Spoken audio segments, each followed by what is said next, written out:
Okay, so we have uploaded our file and we are in editing mode. And remember to do that from my Google Drive, I just selected the file that I wanted and I right clicked and selected open with Smart Learning Suite. It by default uploads the file and puts me into editing mode. And remember, the options I have are the three buttons at the top, the big plus sign in the bottom left-hand corner, and to convert the different pages that I have uploaded to an activity.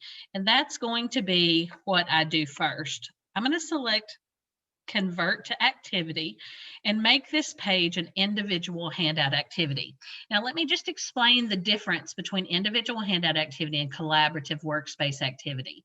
It gives you the same tools.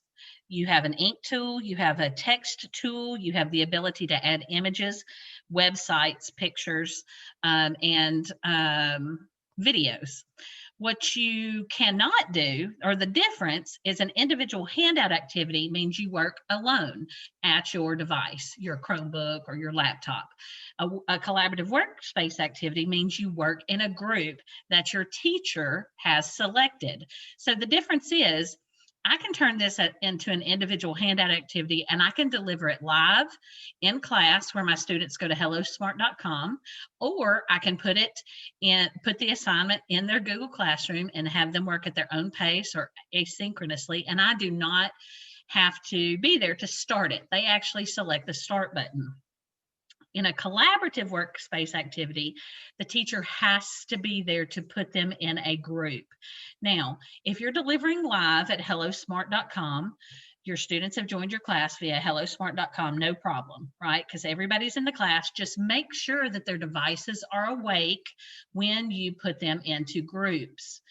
If you want to assign a collaborative workspace activity asynchronously or at students' own pace, you have to assign the groups live, and then you can put the lesson in the Google Classroom because you have to be there to start the groups. Okay, now let's take a look at what an individual handout activity looks like. I select that button, I click on preview. You'll see I have a mouse tool, I have an inking tool, an erasing tool, and an undo tool. In reality, this is just a preview. I would have a couple of additional tools. The gallery tab that you've seen in other places would be there as well and would allow you to add images or websites. So you're going to have that exact same tool available to you, whether it's an individual handout activity or a collaborative workspace activity. But individual means your students work independently at their device. Collaborative means they work at a team, and you have to be there to assign the teams before they can get started. Okay, so that's the differences between those two tools. But really what it does is it transforms this worksheet into now something that your students can actually interact with. So think of it kind of like a digital worksheet. So that is those are the handout tools.